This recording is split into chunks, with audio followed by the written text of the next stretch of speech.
BS. All right, Noah, talk to us. What would you like to get out of today's conversation? Um, yeah, let's go over the like what is the about the interview, for example, like what we should do, the process. I don't know, like I've never been in any interview yet, so Okay. yeah, like how to build like how to fix the resume. Yeah, Okay, that's helpful. And you say you've never had to interview before, or you've never had to yeah, Oh, really? Okay. never like a real interview.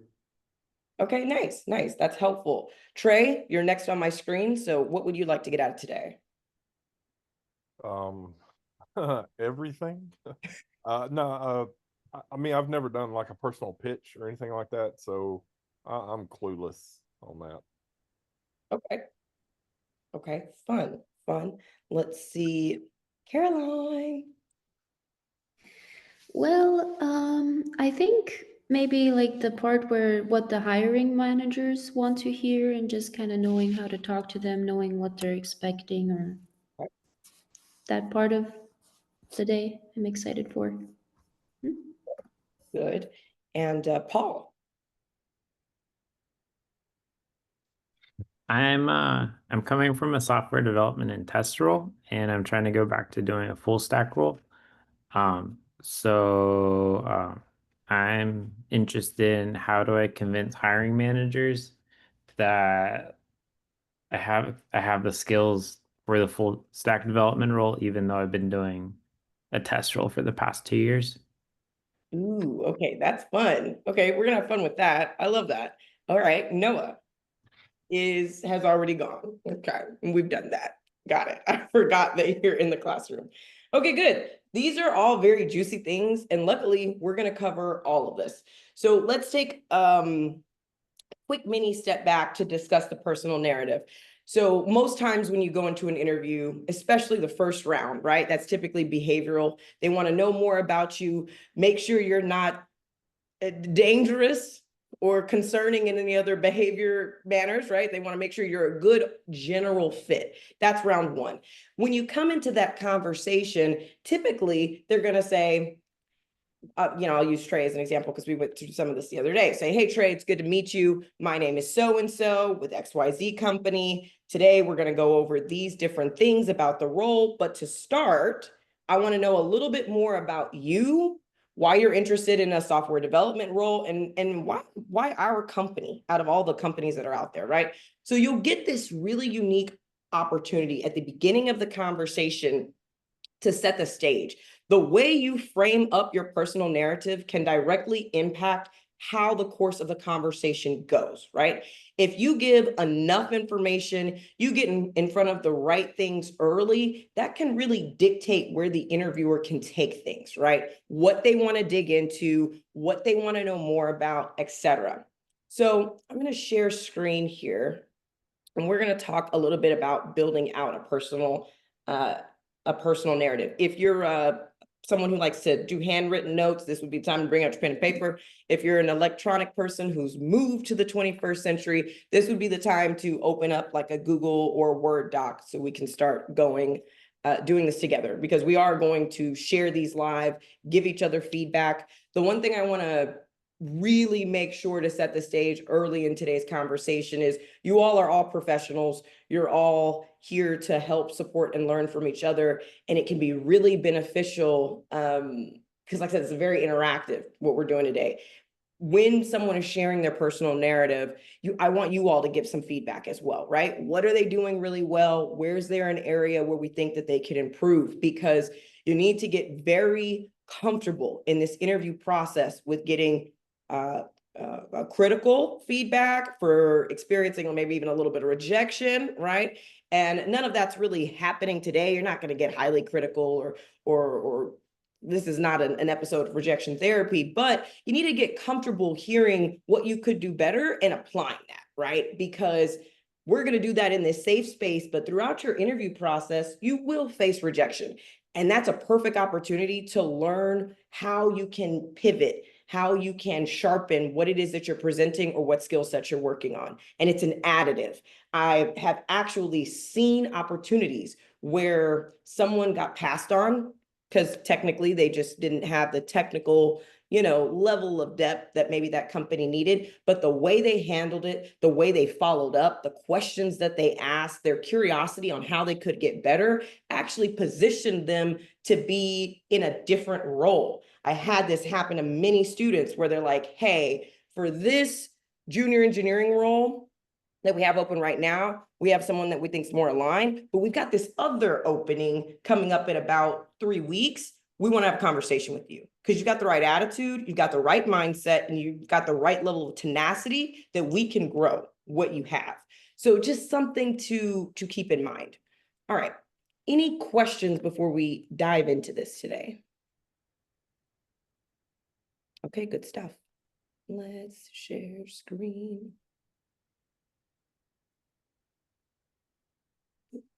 All right. Let me zoom in a bit. Oh,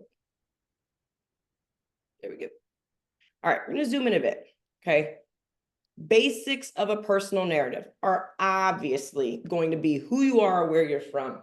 I think an opportunity that a lot of folks miss out on in a job interview is you get kind of nervous, you get kind of overly formal, and you forget to be a person, right? You're a human being looking to have a two-way conversation with someone about an opportunity. Never forget, and Caroline and I were talking about this the other day, do not forget when you go into a job interview, you're going into this conversation because they have a need. They have something that needs to be fulfilled, and they are trying to evaluate if you are the person that can help bring that value. Can you spark something within the team that's going to help them meet their business goals? So you're very valuable in this conversation. We are not going into these interviews begging for an opportunity. No, no, no. We're having a professional conversation around what is your company looking to achieve? What is it that I know how to do? And where is there some synergy where we can impact the goal together, right? So that's very formal, and that's very professional, and that's very, yes, sir, yes, sir. But you want to ease it up a bit. And your personal narrative is a way to do that, right? Tell 1 to 2 lines about who you are. Who are you? Where are you from? What do you like? How did we get here, right? So you want to do 1 to 2 lines on the background. It's not a dissertation, folks. Okay, this is not it's not not a documentary. We want to keep that short, concise, and authentic. Okay. Next, we want to take 2 to 3 lines to talk about what we know, right? That sets the stage for how deep can we go in this initial conversation, and it helps to palette the recruiter to understand where you'd be a good fit for certain things, right? I've had many opportunities where I've gotten past my personal narrative and someone says, I'm gonna be honest with you, I think we have a different job that might be a better fit for you than the one that you apply for, based on just the foundation of what you're saying you're passionate about, what you know how to do, and what you're interested in. Can we talk about that instead? And that is always a really incredible conversation to be had, because now you're being promoted from within by the person who has the influence to push you through the process. Okay. So 2 to 3 lines on your trainings, your interests, your certifications, and of course, if you have any formal education.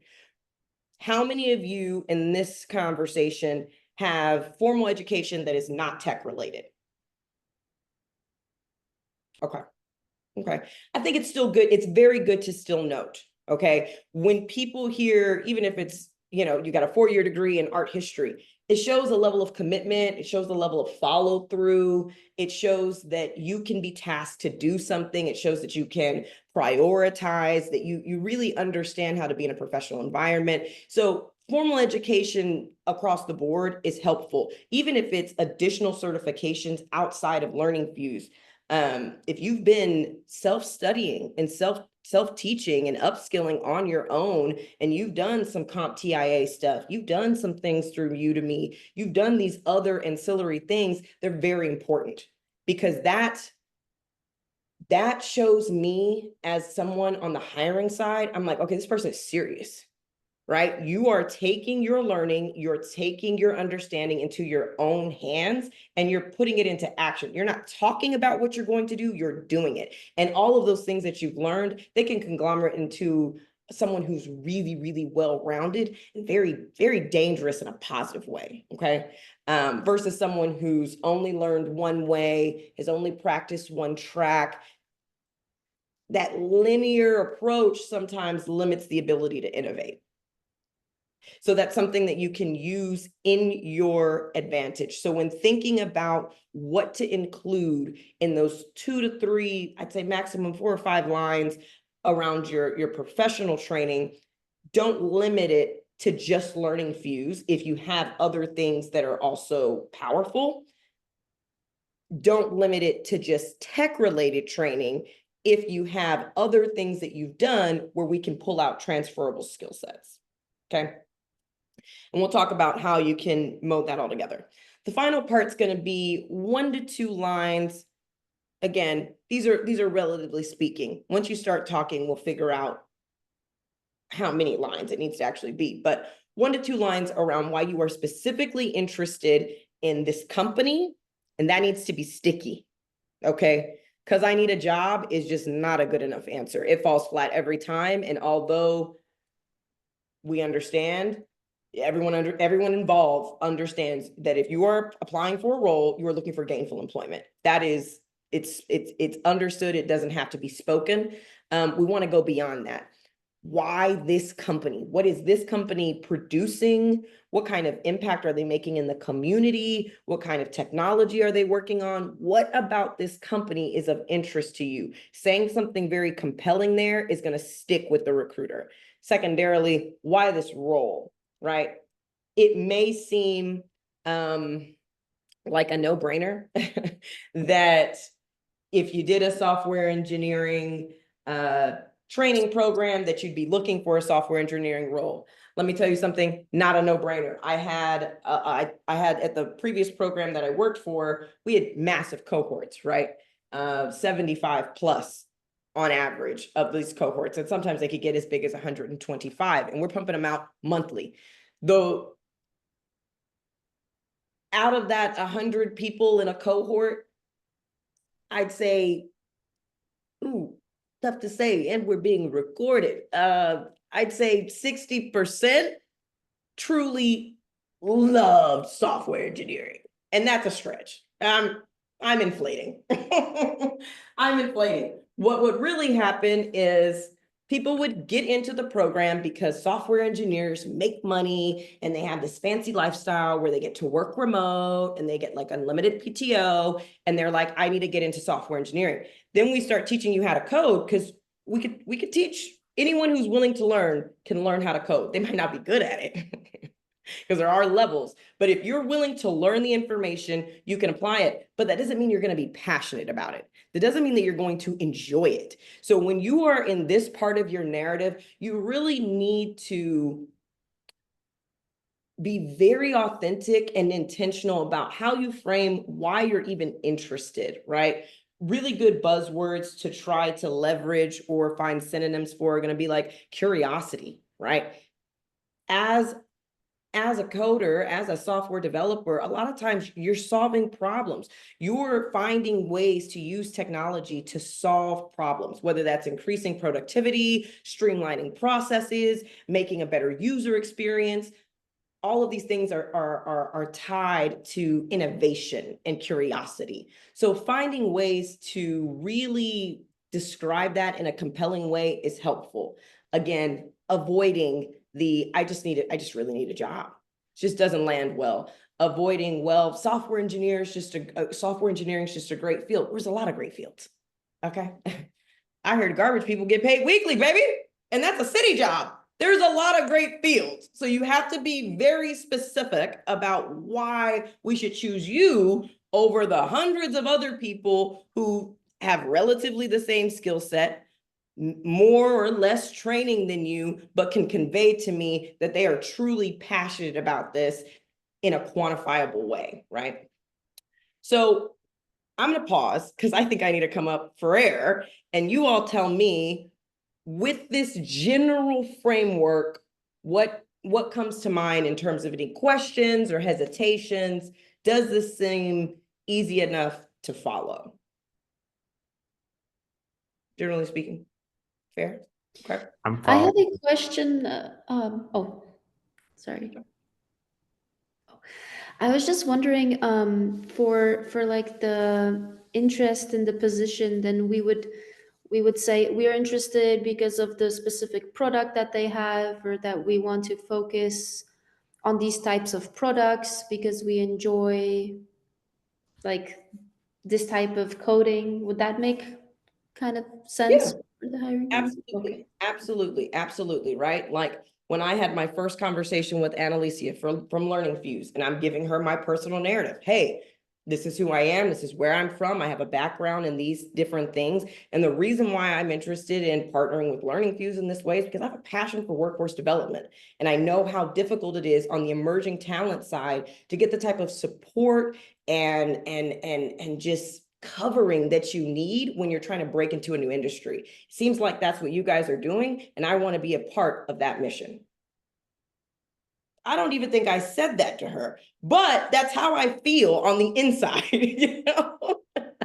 So I say that to say, yes, make it sticky. Just try to avoid being too general because it doesn't give the person, and I don't want to sound so like la la la da doo dee dee dee, but I will say that you all are great people, right? I've met with some of you individually, and so I know you a little bit more deeper than others, but everyone that I have met through this program has a fantastic attitude, just an unbeatable work ethic, and you all are highly intelligent, highly just, you're so smart. It is an honor to know you all. So when you are in these conversations, don't hold back on who you really are and why you're really interested, because you're kind of taking away an opportunity for someone to really get to know you, and you are all a really awesome people. So I say that not to get too mush, but just think of it in that way. Like you're kind of robbing someone an opportunity to really know you if you don't get a little bit vulnerable and talk about why it's of interest. Okay. So I am going to read you my personal narrative so you can see how one can flow, okay? I haven't read this in a while, so don't be up there judging me. But I'd say like, hi, my name's Tennille Jones. I'm a Texas native, originally from Austin, and I've got a pretty robust B2B background in sales, enterprise partnership development, and account management. And I've done that for 8 plus, almost 10 years at this point. The thing about me is I really have a knack and an interest for supporting go-to-market teams, especially at startups and early career companies, because it's so critical during those early stages to make sure you set the right foundation. In the past, I've done things like built accounts from total green space, come out into emerging markets and help to build $1 million pipelines. And I have professional experience in SaaS sales, staffing, accounting, and workforce development. And I'm interested in this opportunity at hand because I think I can bring value to the sales team and help them accelerate more quickly. And that's really why we're having this conversation today, right? And then after I say my narrative, I normally would kind of ask the interviewer a question, just like a little wraparound where I'd say, does that sound like something that is relevant to what you all are looking for in the role that we're talking about today? And most times they're going to say, yeah, that sounds like exactly what we're looking for. But every now and then they might say, well, actually, we're looking for someone who is less focused on building and more focused on this or that, and whatever. It doesn't matter. Their response then gives you the opportunity to dig deeper. Okay. So that's kind of how one can flow. I'm going to give you all some dedicated time to build yours out according to this general framework. One thing I want to note, who on this call is, and I think I asked some of you this before, who's using any of the AI tools like Gemini or ChatGPT, anything like that? Anybody playing with that stuff a little bit? Good. This is an awesome opportunity to leverage the AI. And I think that sometimes people struggle with ChatGPT because they're unsure how to prompt it. And the way you prompt the AI, the way you tell it what to do, dictates its output. So if you're not telling it very compelling things, you're not giving it enough detail, and you're not interacting back and forth with it, you might not produce what you're looking for. What you can do is, I'm going to copy and paste this into the chat since everybody's online. Okay. You can take this, copy it, put it into ChatGPT, and tell ChatGPT, I want you to use the following formula to create a personal pitch for me.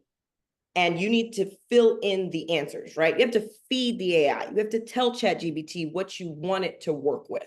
So you would say, use this following framework, and then you would give it the answers, right? And you'd say, make sure to include that who I am. My name is Caroline. I'm originally from this area. This is what I'm passionate about. What do I know? I just completed a LearningFuze boot camp, Like, fill out the information for it, and then let it make a couple of versions for you and see what happens, okay? And if you get stuck, I'm happy to, if someone is okay with me doing it live using their information, I can. Now I'm gonna grab my charger because my second laptop is dying. So just give me one moment, and we're gonna set a 10-minute timer. You're gonna have more than 10 minutes to work on this, so please don't be nervous. I just want to chunk it so that we can make sure we stay to the time. Okay. Now I've dropped the framework in the chat.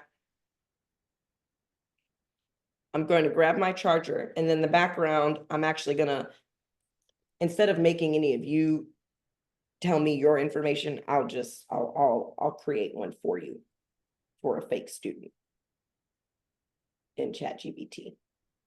That way I can show you how to do it, because that's what I do whenever you all send me your information and say you need help. I just go to ChatGPT and put what you told me into ChatGPT.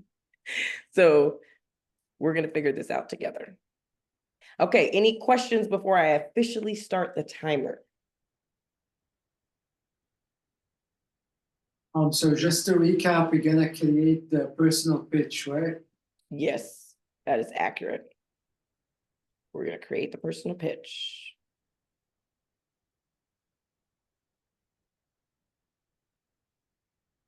Okay, perfecto. All right, let me grab my charger. I'll be right back.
Okay, so I'm tapping in with you all because the timer for the 10 minutes has gone off.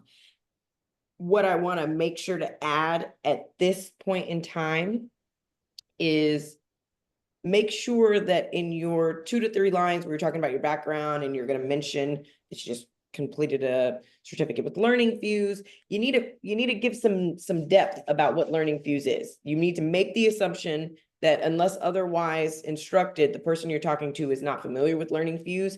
And so you saying that would be the equivalent of me saying anything. Like they don't know unless you know they know. And even if you think they know, I would still educate them, right? Because that's your opportunity to edify your experience at LearningFuze, right? So even if you are interviewing with a LearningFuze employer partner who has hired LearningFuze grads in the past, you still need to explain what you did and what you took out of LearningFuze and how that's going to be valuable to them, right? So kind of buzzwords that I think sound really well when you all are talking about LearningFuze are going to be mentioning that it's an agile simulated work environment, right? That shows me you know how to collaborate, you know how to team, you know how to do things on a deadline, you understand the basics of maybe Scrum and how that works and how a stand-up goes. You get the flow of what's about to happen, right? Another thing would be mentioning the stack. You need to mention the stack. You don't need to tell me every single technology that you were exposed to at LearningFuze, but at minimum, high level mentioning the Pern stack or a couple of the key technologies that are relevant to the job you're applying for, right? So if they're looking for someone that knows React, JavaScript, CSS, and HTML, then you need to bring that up. That would be a very easy segue to toot your own horn right there in the beginning. So the technology, the fact that it's an agile simulated work environment, and then you can also add the amount of investment that you've made in terms of time. You want to say it's a 13-week program or it was a 2-month program, or I dedicated 800 hours of programming in this full stack web development program. Another pro tip, I would always refer to LearningFuze as a web development program, as a full stack web development program, always program, right? Bootcamp has a funny reputation in the space. I don't know why. It doesn't matter. They're the same thing. But for some reason, it's the same way that I'll tell someone who, if you used to be a teacher, instead of saying teacher, say you used to be an educator, right? It's just, there's just levels and it hits at another level. It resonates in a different way. Because when someone says boot camp, it could mean your uncle and them got together and showed you how to code in a garage real quick, or it could mean like you went through a professional program where you all had to show up every day, you had expectations, you were held accountable, you were led by an ex-Google engineer. Like these are things that you need to flex. You need to bring these things up because they're not known, and they may look at your LinkedIn, but they're not going to go through the depths to be like, well, what is this LearningFuze? Like they're not going to do that. So you've got to take them to water so they can do the drinking. Okay. So those are the handful of things that I would say as you're starting to craft it out, make sure you pay some special attention to those areas. All right. We're at 12:47. I'm going to give you guys, how much time do we need? We need 5 minutes, 10 minutes, or we think longer? I'm kind of done already with my, I mean, hey. ChatGPT did some of it, but I guess I need to edit it, or maybe I Yeah, have to. make it not sound Okay. like Jetsons. Yeah, make it sound like you wrote it, but put your funk on it. But everybody else, Caroline said she's ready now, y'all. So what? Oh, everybody's ready now. Noah, you're the only one. Do you need a little more time? Like a 10 minute, 15 Okay, minutes. let's do five, 10 minutes. We'll go 7. Okay, so that would be at, oh, perfect. That would be at 12:55, or you all are on a different planet. It will be 10:55 for you guys.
Okay, good stuff.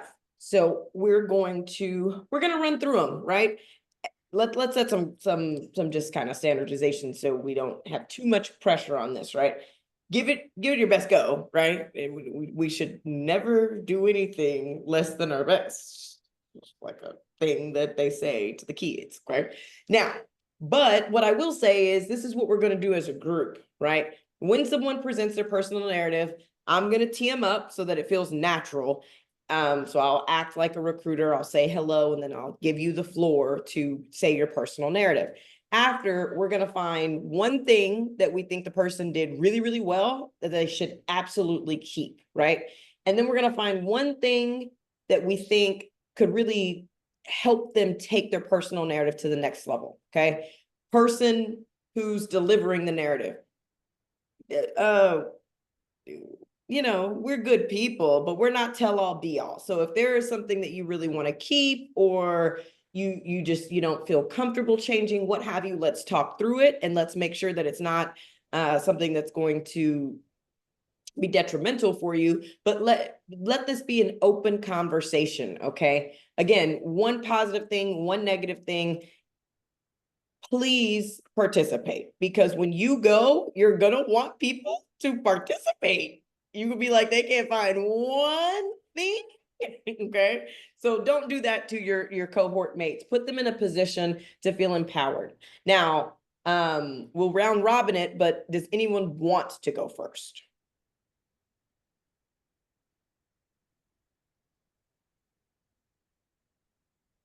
That's fair, okay? Because I don't want to go work out later, but we're gonna do it anyways. So somebody is gonna have to go first.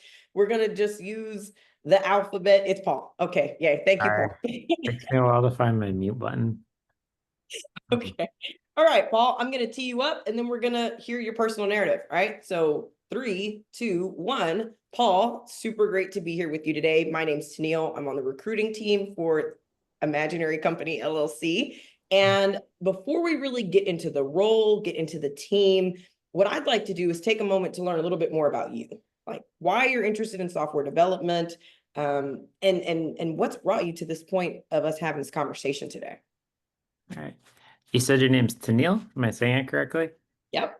Nice to meet you. Nice to meet you. Thanks for taking the time today. Let's see. My name is Paul, and I'm a software developer from Southern California. My favorite parts of software are the teamwork, collaboration, and going home and thinking about how many people are using my tools.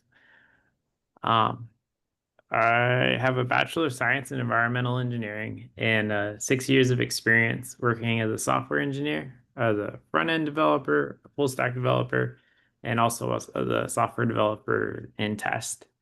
I'd like to work at Imaginary LLC because I'd like to expand and practice my skill set. I saw that you have stack X, Y, and Z with technologies X, Y, and Z that I'd really like to learn more about. And I saw that your company has room for growth. And at this point in my career, I'm really looking for a company that I can stay at in the long term and grow in. And I also saw that you're conveniently located nearby and are working on a hybrid schedule. Wonderful, wonderful group. Thank you, Paul, and thank you for going first. That was great. What is one thing that we think that Paul did really, really well? I've got a couple, but let's let you all go first. I really like how he like worded what he has to offer and what the company is looking for. I like that too. There was a lot of synergy there. And with the real job on the table, plugging in the specific skill sets and tech stack that they're going to be leveraging, that would land very well. Trey, you'd come off mute. Was there something you wanted to share? No, I was just going to say, I like that he started off with thanking the interviewer for her time. I mean, that really shows that he appreciates her time and hopes that they appreciate his as well. And it also, it kind of, again, everybody gets nervous. Like I get nervous that I'm doing all this with y'all, and y'all probably think she didn't get nervous at interviews. Yes, I do. I sweat through my deodorant in interviews because it's just like, ooh, we're on the spot. Like, here we go, So doing that kind of thing early on in the beginning, it just humanizes the situation. It's like, hey, I appreciate you taking the time, excited to get to know you. Did I pronounce your name right? You know, it's those little soft things make a big difference, right? So I really liked that as well. Okay. Other things that I like, Paul, that I want to call out is you've got a great tone and cadence. You're not going too fast. You're not going too slow. It's easy to understand you. I also thought the flow was really easy to follow. I understand your background. I understand what you've done and what you could do. So in terms of things that I think you can do better, you got to flex a little more. I need you to bring the big guns out, Paul. You got a lot of relevant experience in this field. I need you to just flex that a little harder, right? Like, we don't want to sleep on the fact that you've got a BA in environmental engineering. That's rare. It's not common. And although it's not directly correlated, there are key things that you learn being in that program that we could definitely call out. 6 years as an SDET is awesome, because that is a perfect transition. If I'm a software engineering manager and I'm looking for internal teams who I can bring and cultivate, I'm going to talk to SDETs first. Like, it's just a natural transition. They already have the baseline understanding of what's going on. We can quickly upskill those folks versus going to the sales team and saying, hey, anybody kind of want to be an engineer? You know, internally, that's a natural transition. So I would really lean into that just a little bit more if it makes sense in the conversation. Other things that I wanted to call out that I think are good for the group, when Paul was talking about why he was interested, I thought he did a good job, right? Right now, we are in this world within the tech space where nobody sticks around very long, right? 2 years, 18 months, especially entry-level, junior-level candidates. They need somebody to take a chance on them. They get a little experience underneath their belt, and then they're on to the next company. So calling out that you saw that they are looking to grow and that you're looking to grow with the company for the long term, that is a very exciting thing that folks want to hear. Because they want to know, like, okay, when I bring this person on board and I invest in getting them all these trainings and getting them onboarded and all of these things, am I going to get the return on my investment as well, right? Now, well, today things is being recorded, so I can't say what I would normally say, but you know what I'm saying? Whatever to these companies, like, they'll be fine, right? Whether you stay or you go, they'll be fine. But it is a nice thing to hear on the recruiter side or on the hiring manager side. Like, okay, this person will really stick around. Okay, wonderful. Any additional feedback we want to share with Paul, team? I had a question. So I've only been an SDET for the past 2 years. Is this kind of like a job to have a job as a market, how the market is? Mhm. How do I kind of like steer the interview away from like, because I've worked as full stack for like 4 years. Mhm. I'd say I'm very good at it. It's just there hasn't been a lot of opportunities lately for it. How do I steer the interview away from like honestly, I've been doing this for a long time as a full Mhm. stack more so than an SDET. How do I kind of like drive that home? If I were you, I would, and I want Trey, I think you and I talked about this the other day. You want to get in front of it, right? You want to control and you want to kind of lead the Mhm. conversation. So if I were you, I would say all the same things that you said. But when I mention what I've been doing, I would say for the last 2 years, I've been in an SDET capacity doing X, Y, and Z. Call out relevant things, right? Supporting a software engineering team that created X, this, and this, for a company that does ... and, you know, having these kinds of outcomes. But prior to that, the majority of my background is actually in full stack engineering. I'm extremely familiar with the X, Y, and Z stack. I know how to code in Python. I've got experience really highly on the front end. And I just completed a full stack web development certificate with LearningFuze where we did XXXX. The one thing that I don't know how, your tone hypnotized us, Paul. We forgot that you didn't mention the one thing that you do need to call out, which is that you just completed a full stack engineering program, right? So when they're asking you for examples throughout the interview, I would lean on LearningFuze or your full stack experience. Make them, you tell them what they need to focus on, right? Thank you. Okay. So the rest of you, make sure you bring up LearningFuze. You're not going to hypnotize us with tone this go around. Okay. Now, okay, Paul, you can select who will go next. Maybe Trey, do you want to go? Get it Wonderful. over with. I will tee you up, Trey. Okay.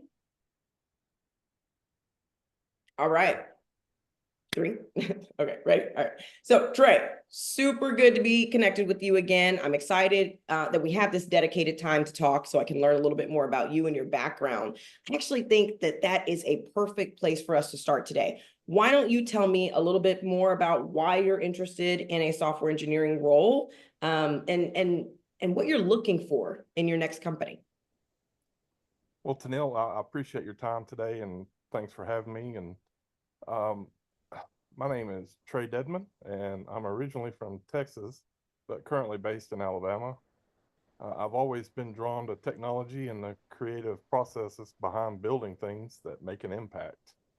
I hold a BS, a bachelor's in management and information systems, and a master's in cybersecurity, and just recently completed a full stack web development program with LearningFuze.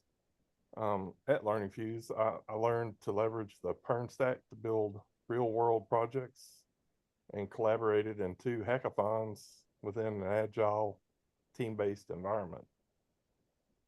With my background in cybersecurity, it taught me how to dig deep into complex problems, and now I use that same mindset to build impact-driven applications that are driven in purpose with an intuitive user-first design.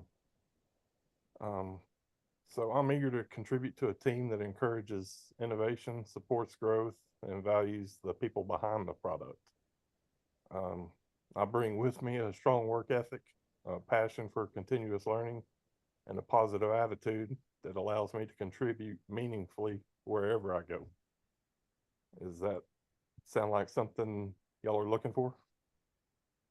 Okay, okay. So Trey picks up what I put down quick. I like that. I love that you added that at the end because they would be crazy to say no. If an interviewer told you no, we do not look for people who want to contribute in a meaningful way, you need to keep the rest of the conversation short. That's not your company, okay? So yes, I love that. That was really good. So team, what do we think that Trey did really well, that he's definitely got to keep doing?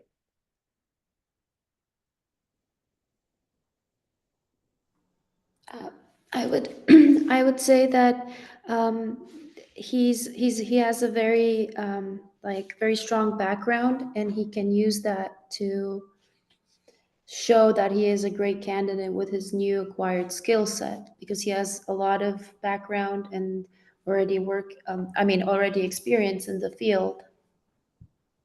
Agreed, agreed. Another thing that I would add, Trey, is you're going to probably get some questions at some point in time because you have a master's degree in cyber. So people are probably going to be just interested. Like, okay, if you have a master's degree in cyber, why are you not maybe more directly pursuing that? But the wraparound answer that you had, that you fed in, is perfect. How the complexities and the deep diving that you had to do in cybersecurity really kind of sparked the interest for why you're focusing on the engineering, frame side of the house. And I like that. It may come up, so don't shy away from it, embrace it, and then always use it exactly how you did to feed for what you're looking for. Again, and I know you and I talked about this offline, but again, I think that you've got this unique intersectionality where if you focus on cyber companies like Rapid7 and Arctic Wolf and some of those folks out there like that in the space, doing either sales engineering or software development, software engineering for a cyber company, they're going to be like, this person is such a unique fit. Okay. So I just wanted to call that out. And in those situations, say you were applying for a cybersecurity, for a software engineering role within a cybersecurity firm, then you could use some of the elements of what you learned in your MS degree. You could flex those really hard because they would be adding value to that particular role. Okay. But I think the way that you teed it up for today, it was really well. Any area we think that Trey should reconsider or maybe approach a little differently?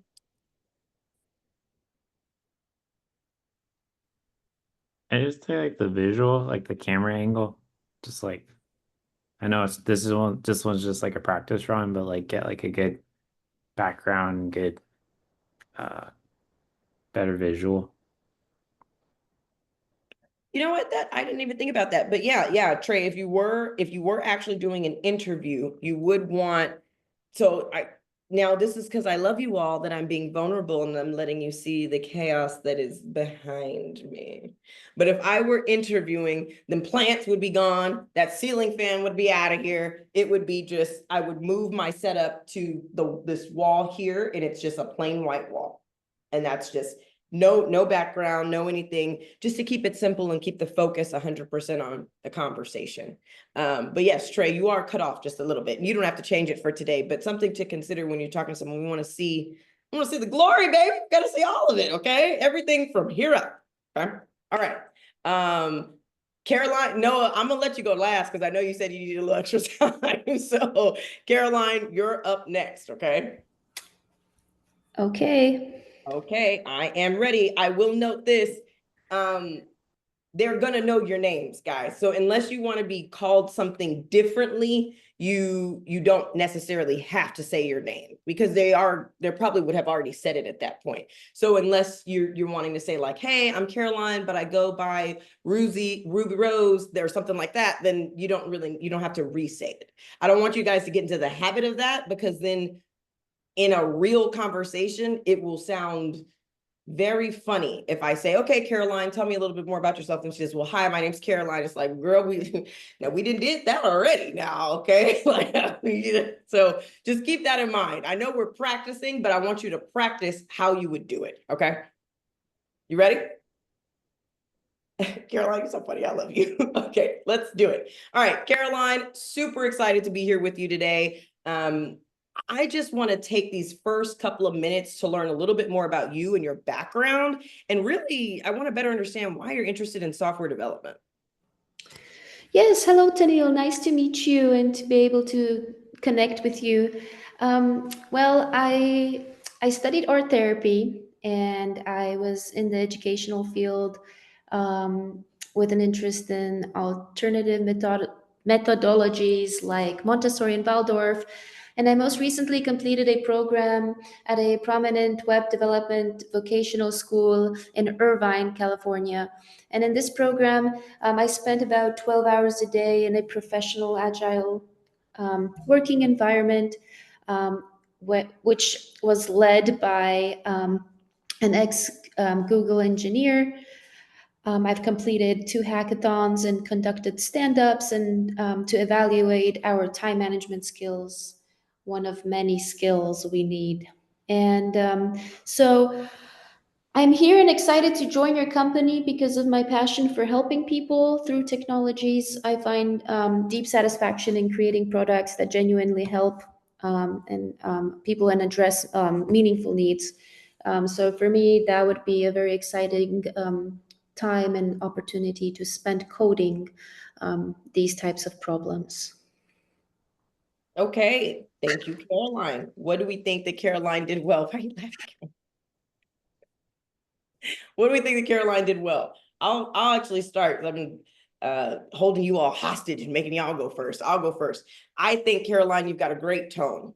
You sound so nice. I wish I sounded as nice as you sound because I say something nice and people are like, Tennille, you're so shady. I'm like, I'm so serious. So you and Drake, you got just such endearing, nice tones. You got a nice tone and you got a nice pace. And I think all the elements of what you're wanting to cover are definitely there. So keep the information that you have. I do think there's an opportunity for us to rework a few, the flow a little bit. We can play with the flow. Team, anything else that we think that Caroline's doing well and that she should definitely continue to do? I liked your background stuff, like the education stuff and how you mentioned like a few like specialties in it. I don't know what the specialties are, but they sound interesting and they just easy conversational follow-up questions can come out of them.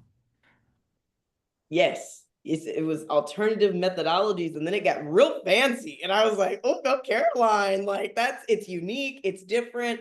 It's like Paul said, it sparks an interest of curiosity because they might not know what that is. It's like, okay, what were you learning in that field? It also shows a tie to continuous education, which I think is really lovely.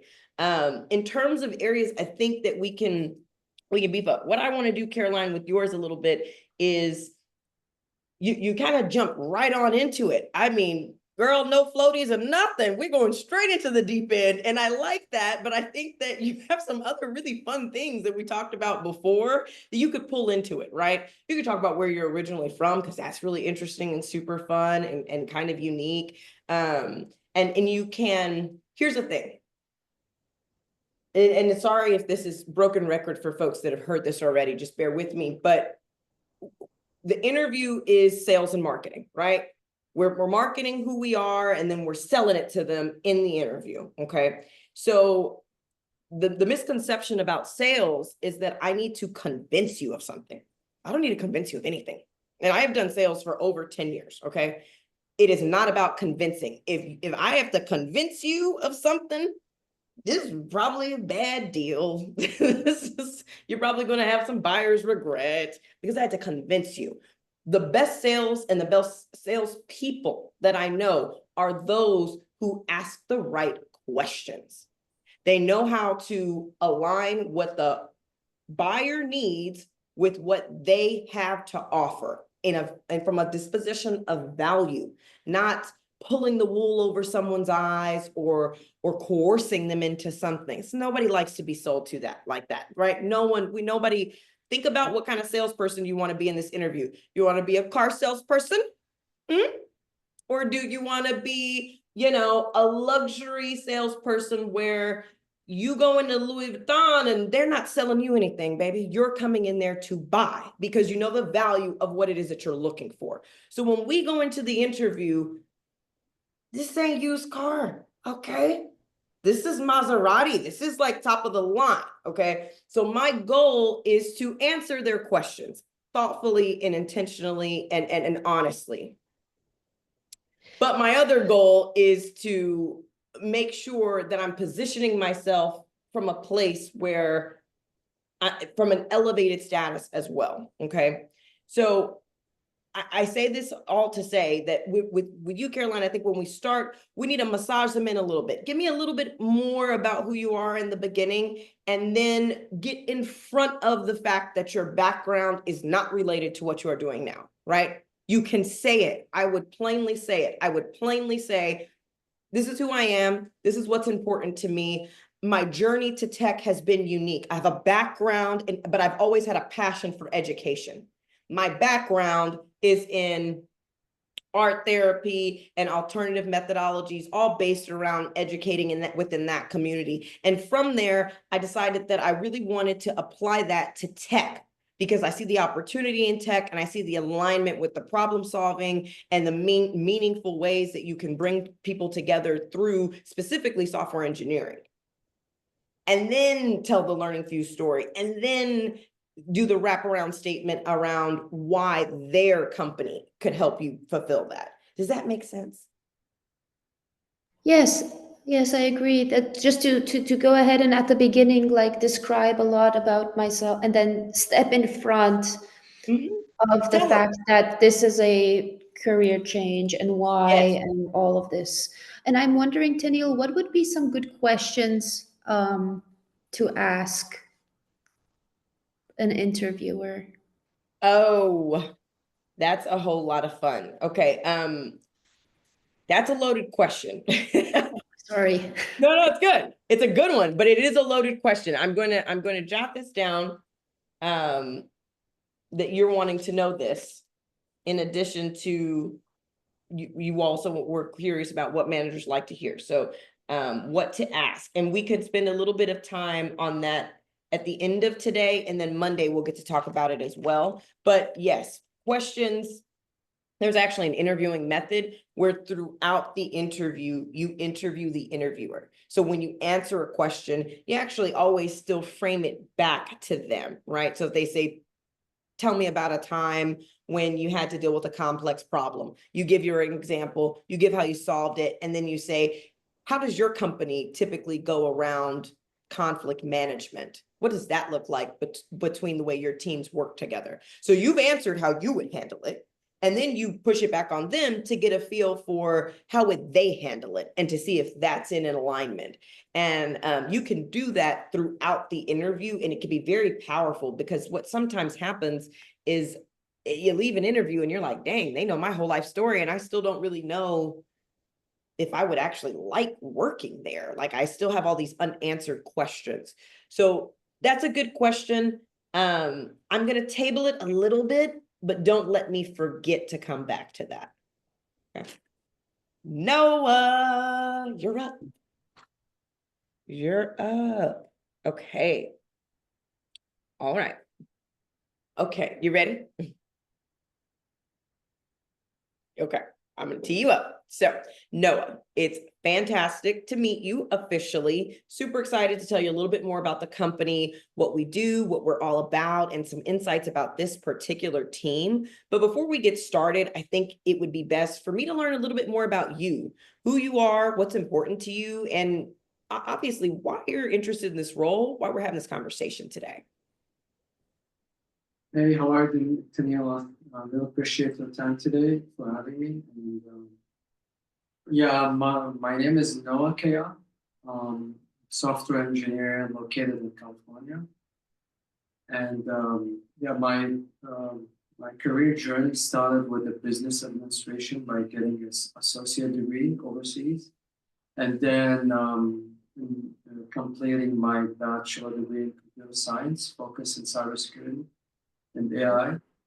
And now completing my LearningFuze web development program, a rigorous program going over a Perl framework, and which is working on the full stack web development, working from the back end along to the front end for developing a program. Web application, sorry. Yeah, and why I'm interested in the company because it's a place for growth. I'm looking for like a place like to build my career and place for growth for me, where I can improve for personal development is really crucial for me to find a place for growth. And I kind of forgot. I'm really excited to be in your team. Yeah, that's pretty much. Okay, good. Okay, good. Thank you. What'd you say? What was the last part? Yeah, just saying it's my first time doing it. So. Yeah, no, it's good. It's good. Good. I'm glad that we popped that bubble and we got it over with. So it was good. Team, anything that we think that Noah did really well that he definitely needs to continue to do? Oh, what's up? Positive feedback. What's one thing that Noah did really, really well? I think he defined pretty well like what he wants specifically from like what he's looking for. Like he's pretty clear on what he's looking for. I agree. I agree. You definitely had a very specific vision for what you're looking for, particularly within a team that you would join. And that could spark a really beautiful conversation about why is this current role open, right? Are they growing? Did someone get promoted? Are they having a lot of turnover on this team? How does the manager on this team work? What are they building, right? So I thought that that was really strong. I also think that, Noah, this is the same kind of feedback that I was giving Paul. You got to toot that horn a little louder, baby. Like, you have a lot of very relevant experience. You've got first off, you've got an associate's in business administration. So you understand business acumen, which is massive, because regardless of your role at a company, your job is somehow tied to revenue. Right? It's somehow tied to allowing the company to either better serve its customers, make more money by streamlining processes, reducing costs, or physically selling something, right? And engineers have a huge hand in a company's revenue stream. If your product sucks, you're not going to make money. You're not going to be around long, right? And your engineering and your R&D team directly impact that. So whenever those folks, in addition to having technical skills, have a business acumen mindset, and they understand business principles, it's very, very, very, very helpful, right? Because someone who is very technical may not have the communication, the business acumen, or the personality to go into a leadership role. They may only be best at being an individual contributor, right? Maybe a lead at best, or just maybe a senior. But someone who's got all of those things, it's very clear from an early standpoint, you could be molded into a leadership position because you already have the foundation of what a leader needs. Think about it. Most of the CIOs I know, they were never practitioners. Or they were, but a lot of them weren't for very long. The thing that they're good at in a chief level role is leadership and encouraging and managing and delegating people and executing strategy. So we're not going to sleep on the fact that you've got the business acumen. On top of that, you've got a BS in cybersecurity with an emphasis in, a bachelor's of science with an emphasis in cyber and AI is a huge topic right now. So whether the client or the potential company that you're applying for is leveraging AI or not, they don't have a choice but to figure out how they're going to involve that in their strategy, and figuring out how they're going to involve that in their engineering team is massive, right? Because that's going to increase everyone's productivity, et cetera, et cetera. So these are very unique outliers that are super relevant regardless of the company, right? And they're differentiators for you that put you in a unique category as an applicant. So don't think that that's something you should emphasize that a little more is what I'm trying to say. But I thought your reasons why were great. I think that if you're interviewing for a real company, when you say that you're looking for growth, you could make it stickier, you could make it stickier. So what does growth mean? Because for some people, growth could mean that I make it to senior engineer within 10 years, and that could be growth. But for others, growth could mean, hey, I'm trying to fast track. I'm trying to be an engineering manager or director in the next 5 years. Those are two completely different pathways, right? So when you say growth, what does growth mean to you? And why do you think that that company is going to be the company that's going to allow you to really meet your personal and professional heights, right? And what does it mean for them if they help you do that? Does that make sense? Because everybody wants to grow, but why should I help you grow? How is that going to benefit me? And in your unique situation, you're highly educated, you understand all of these different areas of tech. If we invest in you, you could become a very good leader for us. You could help others close gaps on the AI and the cyber side. Like, there's a lot of reasons why you could differentiate yourself. So I would say, going back, like you gotta really sell it a little bit harder, just a little harder, okay? Any questions? So for example, I missed the part about the why we are here. I only said that I'm looking for a place to grow.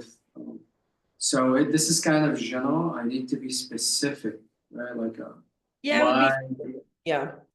And actually, the way that you ended your narrative takes us into the next part of today's conversation, which is how do you prepare for a job interview, right?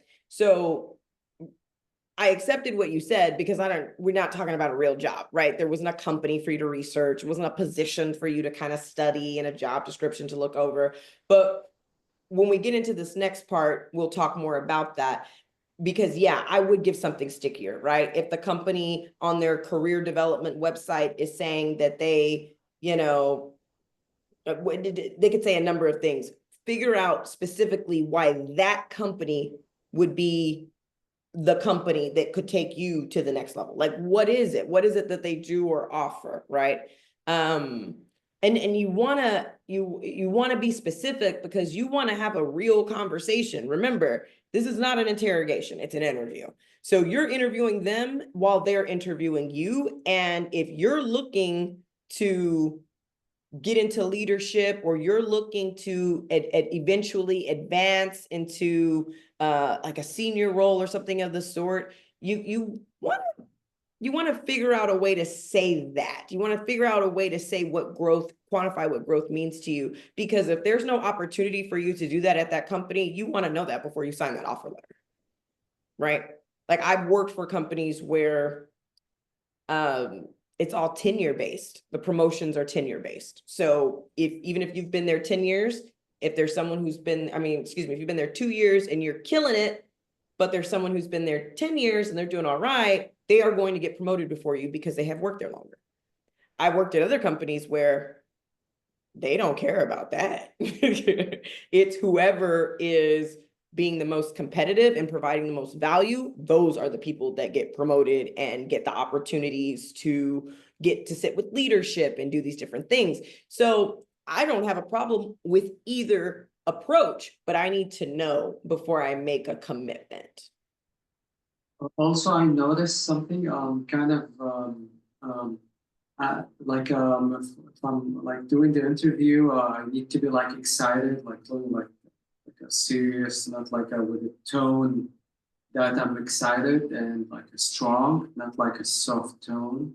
Mm-hmm. So the interviewer can like see me, okay, he's the right fit. It's always excited and ready to work, like this is what I miss too, like to have the confidence. Yeah. It's kind of like a balance, because you want to be yourself, right? Like you really genuinely want to be yourself, and you want the company to accept you for who you are. But you also do, you want to smile a little bit, you got to be excited. You get to smile from time to time. And also too, again, we talk about being very human. If you are someone who is naturally kind of reserved, maybe a little stoic, you have a really good poker face, then you can say that.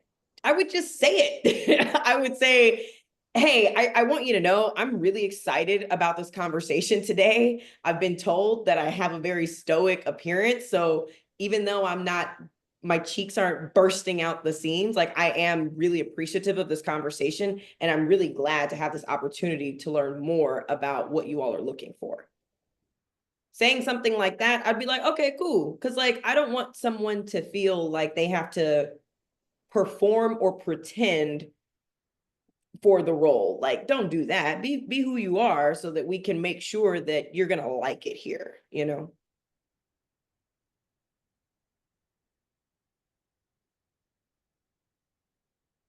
Sometimes it's cultural too. I have a friend, and she's from Russia, and she does not smile in photographs. And I said, why do you always look so mad when we take pictures?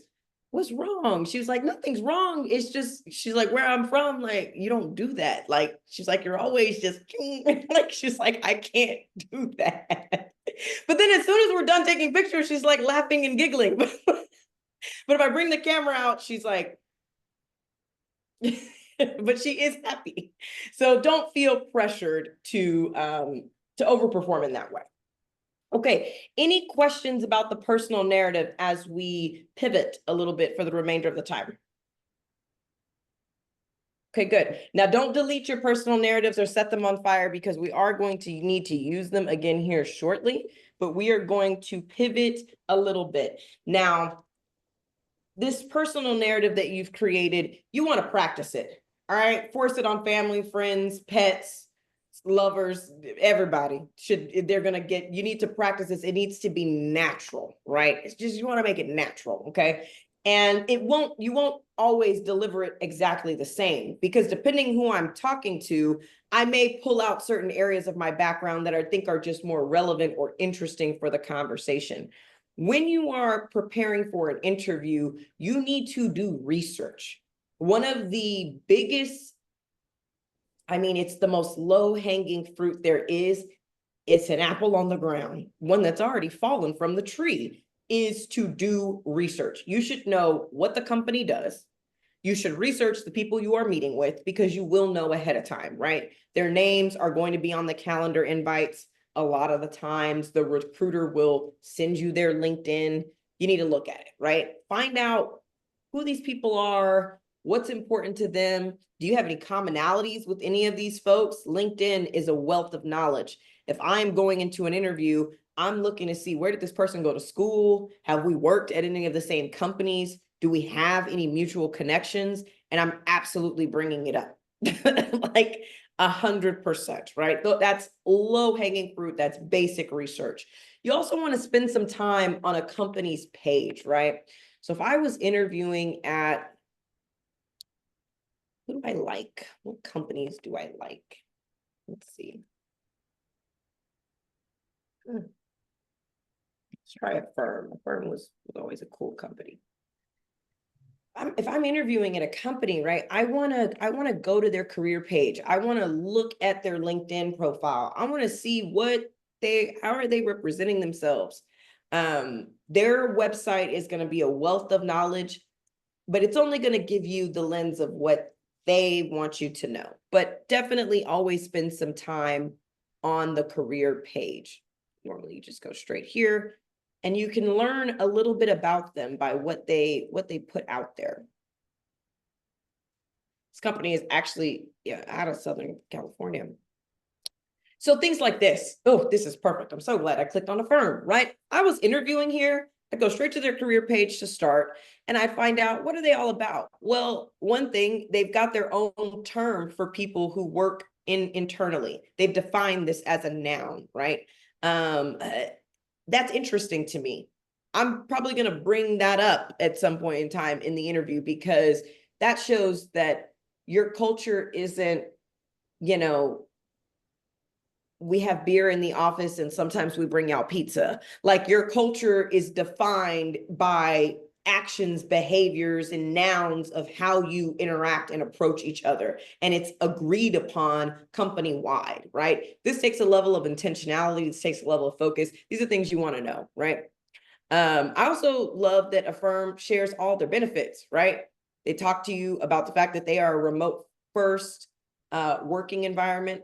They have spending wallets that they are available to all employees, the different communities that they have, generous time off, health benefits, mental health care, parental leave, away days, which I'm guessing are different than PTO, and then learning and development. They're telling you what they stand for on their website. I would be writing a couple of questions down about, what do I think, what do I want to know more about what they've shared? They're a certified great place to work. So, okay, they've been acknowledged across the board for the type of work that they've done. And then they actually call out their values. And this is super important. So when you're thinking about, how do I morph my narrative to the company that I'm talking to, values is a really easy way to go. Everyone in the company knows the values. At minimum, the recruiting team knows the values because they helped craft them. So they're going to know these through and through. And when someone regurgitates your values to you, it's like, okay, this person could really be aligned, right? So in the line in your personal narrative where it's like, give me 1 to 2 reasons, or help me understand why specifically our company, right? I would say everything that I normally said, and then I would say I'm specifically interested in a firm because I spent some time on your career page and I looked at your values. And I thought they were really interesting and quite powerful. Specifically, simple is better. I really liked that, as well as it's on us. That level of accountability and ownership really stood out to me. And that really aligned with how I like to approach work and how I like to approach teaming. I just made that up. So my point is that sounded kind of good. But I literally just made that up based on the 2 points that I looked at first. And I say that because that's like, it just shows you it doesn't take that much time. Okay. Another key thing to note is you want to prepare your questions in advance. And we're not preparing questions for the sake of questions. You want to be asking questions that are going to help you better make a decision. If all goes the way you want it to go, they're offering the pay that you want, they're making it remote or hybrid or whatever your preference is, everything, all of those basic things are in place. What else do you need to know to make an informed decision? That should dictate your questions, right? We're going to do a little exercise right now together as a group where we're going to come up with some questions, okay? What kinds of things should you prepare? I would go into every job interview with at least 10 pre-prepared questions. If it's a good interviewer and you have a good interview, the majority of those questions will be naturally answered through the course of your conversation. Then they'll give you time at the end to clarify anything that didn't get discussed. You absolutely cannot go into an interview and not ask any questions. It just won't land well. You need to ask something, or in the rare chance that everything you could have possibly wanted to know out of that interview round was discussed, you could say that. You would say it. You would say, when they say at the end, Tennille, it's been a great conversation. Do you have any questions? If I genuinely didn't have a single question left unanswered, I would say, man, this conversation has been so thorough. The main questions that I had were around work-life balance, culture, need and urgency around this position, as well as next steps. And quite frankly, all of those have been answered. Is there anything else you'd like to share with me that we didn't discuss about this role? So I still asked a question. Okay. You really want to, it just shows a high level of curiosity. And it's honestly, I hate to admit it, but it's just one of those things too. If someone doesn't ask any questions and it was a mediocre conversation to begin with, I'm just probably not going to push you forward. You don't seem that interested. You're not really that curious. You say you're curious on paper, but you're not really that curious because you didn't ask me any questions. You didn't dig anything into anything that we talked about. And other people are going to be asking questions. So I highly encourage that. So let's go around the room. Everybody share at least one question, maybe two, that you would ask in an interview. Could be on the technical side, could be on the behavioral side. What would you ask that you would want to know about the company? There's 1, 2, 3, 4. It's like 5 of us. If all of us go, then at least you'll have about 5 or 6 questions to add to your question bank, and then you can build from there. Noah, we're gonna have you go first since you went last time. What is a 1 or 2 questions that you would ask an interviewer? Or that you would want to know? Like what like for the kind of interested but what the company look for its candidates for jobs, like a candidate, like people want to apply, what they are kind of concerned about, what they want from the what they want to see in the future prospective candidate. So what you want to know, what is the company looking for in their next hire? Yes. Okay, I like that question. Another version of that question that I like to ask is, what makes a superstar candidate? Because I don't want to be run of the mill, and I don't want to be a part of the majority. I'm the minority that you interview, right? I want to stand out. So what are you looking for that is in a candidate that's going to be like top notch? Make them tell you, right? And if they say, oh, well, we're really looking for someone who understands this, this, and this, or has this background, or we have preference on candidates that are in these areas, that's ammunition, okay? That's all information that you put in your arsenal that you can leverage later, okay? So I like that. What are they looking in an ideal candidate? Another question that I'll throw out there to you all is, why is this position open? You need to understand why the position is open, okay?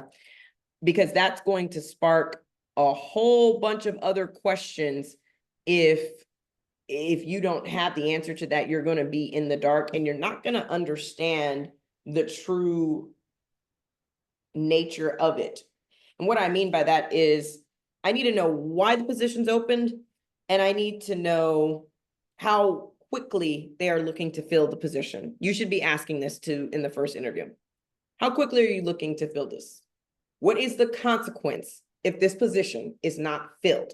Because sometimes students get frustrated. They're like, I interviewed with this company and like, I haven't heard anything back. And it's like, you don't even know if they are like, have an urgent need to fill it. I've been contacted a month and a half after having an initial interview before for a secondary interview with no communication in between. I'm like, baby, I didn't know y'all were still hiring for that. Like, I've been at a job. So like, you need to ask those questions up front so you can understand what kind of timeline are they on. Is this position open because somebody quit on Friday and you all are desperately in need and there are going to be deadlines missed if someone isn't hired? Because that's going to dictate how fast we move. Or is this position open because you're growing and expanding and you want to take your time to find the perfect fit? Okay. Trey, what's a good question that you would ask in an interview? Just based on this topic, there's a couple I've asked previously, and it's one is, what made you excited to join the company and what's kept you here? That is my favorite question to ask, okay? And if you have, this recording's got me real PG today. If you have a not so great interviewer who's like not really giving you a whole lot, or you feel like you're not exactly building the rapport you would want, people love to talk about themselves. So asking them their origin story, hey, what brought you to this company and what's made you stay as long as you have? Sometimes people will tell you some of the most beautiful stories and you'll be like, oh, wow, like wow, this company did that for you, or that's what brought you here. Like, and it can just build such a nice relationship. It's a fantastic question. I highly encourage adding that to your tool belt. What brought you to this company and why have you stayed? Good one. That was a great one, Trey. Did you have another? Yeah, I had a couple, but just another one is it's like, what's something exciting that your company is working on right now that most people outside of the company don't know about? Yes, I love that. Again, another rapport builder. They're telling you a secret, it's another way to build that relationship with the recruiter and to get inside information that you can use later, right? So say you ask a question like that, they tell you about something kind of exciting that's not proprietary, but it's just something that only if you work there, you would know what's going on. When you go into the next conversation with the hiring manager, you can bring that up. Say, hey, when I was talking to your recruiter, Leah, she was sharing that you all are going to space. It's just so crazy. Tell me more about how you feel about that and how that's impacting your team. And does this role have any direct tie to that? You can start to have really sticky conversations beyond the surface. Okay. Love that. Paul, what about you? What's a question that you would ask? I like to ask, like, what's it like around like 4 p.m. on an average work day?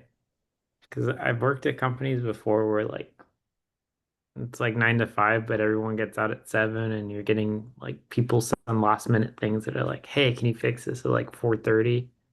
Um, so I like to try to get a feel for like, is how's the work-life balance? Do they respect like an end time of the day?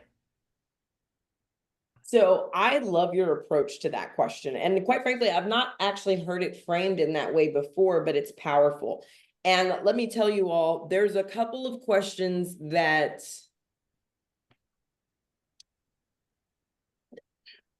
the work-life balance is an interesting one, because you need to know the answer to that, right? You need to know what Paul is saying. You need to know, is this like, I worked at a company where we got off at 5, but if you left at 5, you were a lazy sloth who lived with his mom. Like, that's how they felt about you if you left at 5 o'clock. And I'd be like, but we're off. Like, and I've been here since 7:30. But they hated it. And I didn't ask that question in the interview. I just wanted a job. So I just remember, people would kind of like stick around till like 5:30, 5:45 to look, even just to look busy, just to not have that shame or that stigma of leaving at 5 when we were off. And those are things that you want to know. Sometimes people can be really funny about the work-life balance question, but to me, if I ask you that question and you don't care for me asking that question, this is not a company that I probably want to work at, because I firmly believe in work-life balance and I'm not working past the clock. Like, I'm just not. I think that I should be able to get my job done in 40 hours. I firmly believe that. 45 if things are getting hectic, but I'm working on Sunday. Like, I'm just not doing it. So some people, that they're fine with that. Some people are like, I don't care, I'll work all the time. Other people, they have commitments and they have other things, and you need to know that. Paul's way of framing it is really special because it sounds really authentic. It's very unique, and it doesn't allow them to hide behind rhetoric. If I ask you what your office is like at 4 p.m., it's going to catch you off guard a little bit. You're going to kind of be forced to tell the truth, because it's like, you can't really dance around it. What's it like? What's going on at 4 o'clock? Like, tell us, So I really like that question. I encourage you all to find out about the work-life balance. I encourage you to ask about culture, but I challenge you to push it a step further. Instead of saying, tell me about your company culture, they're going to read the values off the website to you. Yeah, I Instead, have another one. oh, you have another one. Okay. Yeah, But like, how well do you know your coworkers on a personal level? that's a good one. Well, what was the question? How well do you know your coworkers on a personal level? That's a good one. Because that'll show you, is it a very communal environment, or does everybody just come in, do what they need to do, and go home? And again, nothing wrong with either one of those cultures. What's your preference?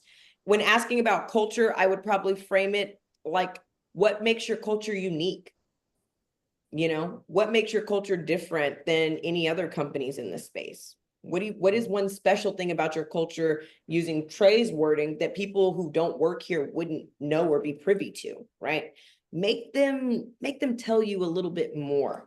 Another question, and said you all haven't brought it up yet, I'm kind of surprised, is around pay, right? In that first conversation, if the recruiter doesn't bring up pay to you, you need to ask about pay, right?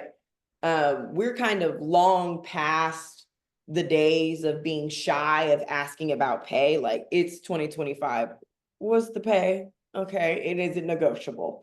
When it comes to pay, you absolutely want to avoid showing your hand. And if you have to show your hand, I would give a range. Don't tell them what your absolute bottom is, okay? But in most situations, you can avoid it by just asking them to tell you what the budget for the role is, okay?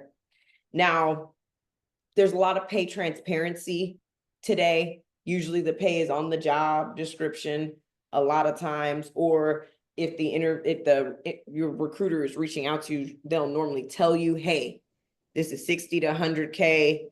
Like, is that cool with you? And you can say yes or no, right?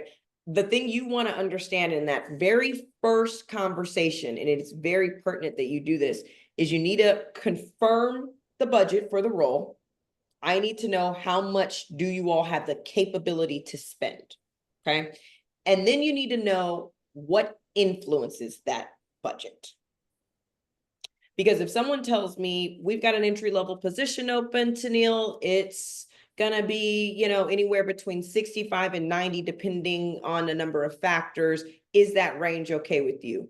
Possibly. What are the factors? Is it people with a 4-year degree and a certificate are gonna get the 90K? Is it you have to have a certain amount of experience, hands-on experience to get into that higher bracket? What are the factors? They need to be able to quantify those for you, and you need to get that information.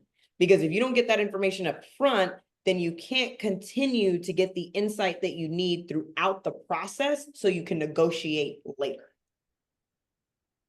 Okay. And there's a few of you in this group, particularly who have some really powerful backgrounds. You've done some good stuff in related or similar or adjacent spaces. You need to get that information up front. Try your hardest not to give them your number. They don't need it. They want it, but they don't need it. You need to know what they can pay. And all they need to know is if that is within the range that is cool with you, okay? So for example, you're going through the interview, they say, boop, the range for the pay for this role, you know, it ranges, but it's somewhere in the, you know, 75 to 100K. Is that fine with you? You'd be like, that's interesting and that seems market competitive. Can you tell me a little bit more about what influences the range? And then be quiet and let them tell you, okay? A lot of times you need to understand that they're trying to get a number, because if I'm interviewing a candidate and I say, hey, Paul, what are you looking for? And you say, well, I'm just, you know, 85 to 90 would be great. And I have a budget of 120. I'm gonna probably offer you 100, save my company $20,000 and go on about my day. But if you flip that question on me and say, that's a great question. I think what would be helpful for me to understand is, what is the range that you have approved for this role? Oh, this guy's different. Okay. Well, I would say I've got anywhere between 75 and up to 120, depending on experience and training. Okay, that's helpful. That's an acceptable range for me. Then throughout the interview process, I'm getting more information. Then when they make the offer, if it's not what I'm looking for, I can counter and I could say, hey, in our original conversation, you said that the range was influenced by education and experience. I have X amount of years of experience doing da da da da da. I have these recent trainings that are aligned with the exact tech stack that you all are using, on top of the fact that I have a formal 4-year degree that has awarded me a number of transferable skill sets that you listed on your job description. With all of those things being taken into consideration, I actually want to counter for 120. Okay. In order to counter, you need data and you need to understand what it is that, how you fare up against what it is that they're saying they need. And that comes from asking some good questions, okay? Let's try to shake out a couple of other questions that you could ask during an interview. What else would you want to know? What about the leadership team or things of that nature? How would you go around asking those kinds of questions? Depending on the stage, if you're talking to the recruiter and you haven't talked to the hiring manager yet, ask the recruiter what the hiring manager is looking for. I highly encourage that, right? Because the hiring managers are leaning on the recruiters. They're telling them what they need. You want to get that information because you want to be able to, make sure you're positioning yourself in front of the recruiter, but you want to use that as ammunition once you get in front of the hiring managers. The recruiters are supposed to be on our side. It's in theory, it's their job, because it doesn't look good if I'm the hiring manager and I sit with the recruiter for an hour and I tell her exactly what I'm looking for, what I need, the start date, the range, da da da, and then she sends me candidates and they're completely misaligned. I'm telling on her because she's wasting my time. Okay. So the recruiter, their job is to make sure that they're identifying the right candidates, but then that they're actually empowering and getting you through the process. The way a recruiter is measured is their success rate, and their success rate is determined by how many accepted offers they are getting. The worst thing that can happen to a recruiter sometimes, one of the worst things I'll say, is to get someone through 4 or 5 rounds of interview and then they decline your offer. Such a waste of everybody's time. And it's not on the candidate. It's not, right? You're the candidate. You have the choice to say yes or no. But as a recruiter, it's your job to make sure that at every interview round, the hiring team is on board and the candidate is still on board. Because 4 to 5 round interview process, you're talking about 6 weeks down the drain. Now we got to start from scratch. Okay. So understanding what the hiring manager is looking for is the recruiter's job, and they need to share that information with you 100%. Any other questions? Are there any questions? Let me ask this actually. Are there any questions that you would want to ask in an interview, but you're not sure how to bring up or how to frame? Yeah, for me, since I'm the first time job, like like a junior position, Mhm. what we should ask for us, like regarding me as a first time job and first time getting into the software engineering career. So what I should ask, how I should what are the red flags I should stay away of, what I should not ask. Well, I would say one thing to always be careful of is the remote conversation, right? You want to make sure that when you're asking about remote work or when you're asking about work-life balance, that you quantify why that's important to you. Okay. Because I think it's helpful. It's just helpful, right? Sometimes there are some people who have that kind of scarcity mindset where they're like, oh, if this person just wants to be remote, it's because they're going to be doing a whole bunch of other things all day long, right? And it's like, no, I want to be remote because I want to be able to maximize my time that I dedicate to the company versus having to travel into an office every day and sit in traffic and so on and so forth. I want to be able to get up, contribute to the company, and have some flexibility to get the things that I also need to get done, right? So there's ways to frame that in a way that are really positive. It's hard to say that there's anything that you just shouldn't ask. It's always in how you ask it. One thing that I think is helpful for junior devs is to understand, what does success in the role look like? 90 days into this job, how are you going to know that you hired the right junior dev, right? Because 90 days in, I'm not going to be a senior engineer. I'm still going to be learning. I'm still going to be growing. So I'm not going to have perfect code. So 90 days in, 6 months in, a year in, what does success look like in this role? That's a good question to ask, because that will let you know how insulated and supported you're going to be, what your expectations are. I would also, once you're talking to a hiring manager, ask about the day-to-day. Like, what does this look like? How many sprint cycles do we run? How frequently? What does the day-to-day look like? What kind of learning and development opportunities are there, right? Obviously, I'm passionate about continuous learning. I'm upskilling myself right now. I've iterated that I want to grow. What things does your company specifically have to help people grow and get better so that they can better perform and contribute? Those are good questions to ask, I think, on the junior side. Any others that come to mind for DOA, guys? I was wondering, for like questions through email, is there something different we should focus on when we email someone questions rather than we're talking to someone directly? Give me more context. When would you be emailing someone questions?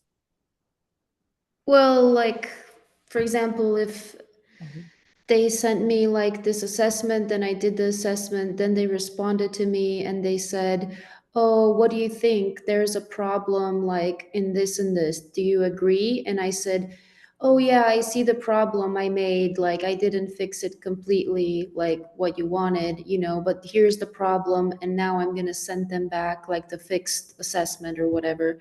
And I just want to ask them a couple questions so I, you know, can just understand like what their priorities are, I guess, in hiring and how fast. Because I noticed that they had like interview process labeled on their Y Combinator, and now it's like the interview process thing is gone from there. So I wonder if like they looked at my incorrect assessment and then they were like, oh, you know, I don't know. Oh, okay. So your situation is what you're talking about is it's kind of unique. I will address it though right here quickly. I would say for you, I would answer whatever questions that they asked you to answer, right? So if they wanted to know why you chose a different path and how you got that different answer that. And then kind of do a separate paragraph and say, like, hey, I had some additional questions about the interview process. Is it best for me to send those questions here? Or is there someone specific that I should send those questions to? And then they'll tell you, oh yeah, whatever questions you have about the process, send them here. Or, hey, if you have questions about interview process, reach out to X, Y, and Z person, and then you can send those questions that you have over to that person.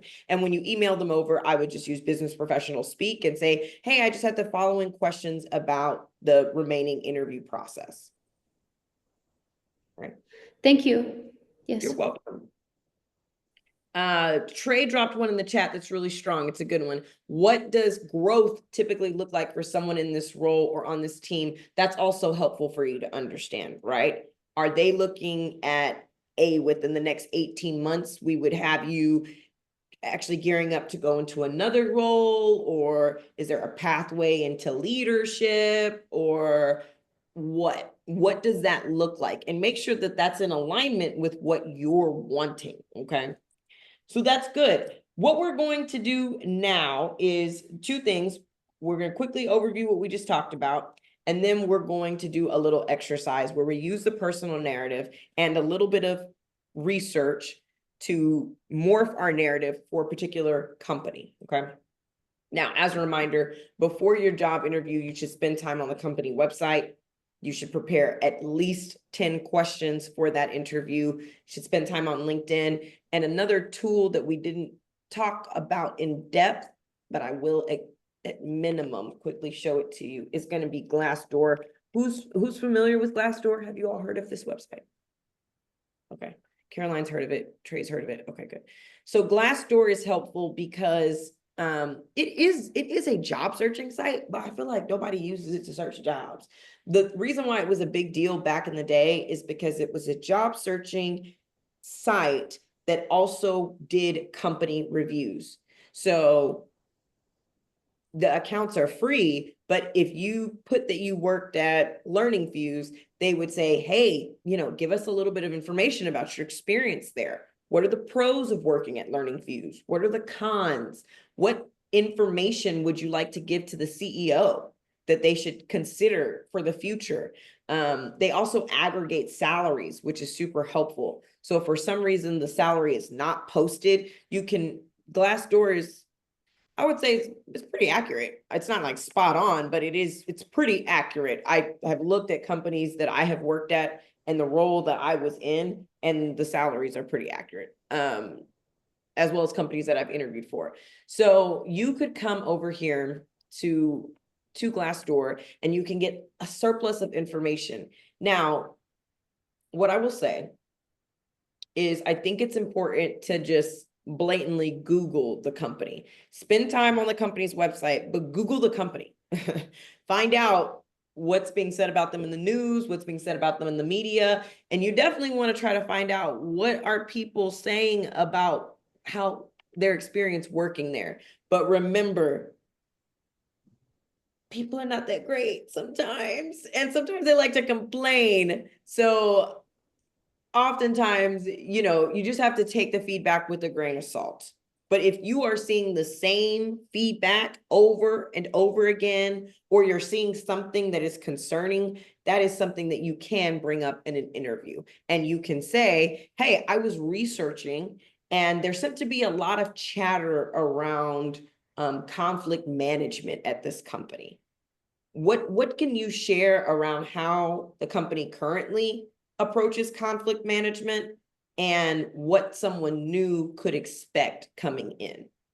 And then let the people you're talking to explain and share their insights, right? And again, that will tell you a lot. I see Glassdoor has gotten smart. Love that for them. So what happens on Glassdoor is, again, it's a free account, but they'll make you do reviews as well because it's a community. So if I want information about IBM, they're like, hey girl, you need to give us some information about the companies that you've worked for as well.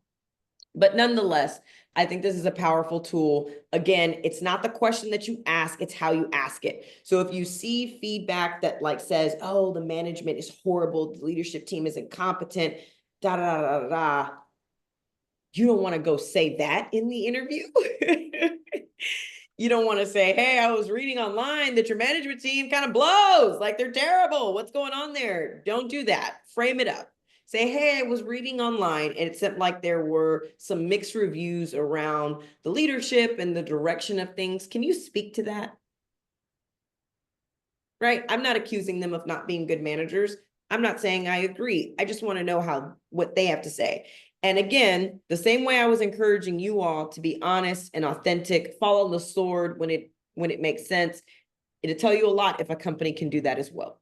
If they say, oh, well, those people are just goobers and they suck and you shouldn't listen to stuff you see online, you'd be like, okay, thanks, bud. But if they're like, hey, in the past, we've had some challenges, we've made a lot of changes. Folks were put into leadership roles maybe a bit early or prematurely, and we're really working to work on that. And we really feel and hope that our culture is improving. Maybe I'll continue the conversation, right? Because there's some ownership, there's some onus, and there's some humility and some honesty there. Okay. All right, now we're going to pivot back for just a quick second, and we're going to round out today. What I want each of you to do, and it's beautiful because there's such a small group, is I want you to think of a company that you like, that you would be happy to work for. You know, it could be a big company like Google or Meta or Amazon, or Bank of America, or it could be maybe a small local brand that you know and that you love, or what have you. Think of that, identify that company. Okay. And then individually, you're going to take about 5 minutes. We're not going to spend a whole bunch of time doing this.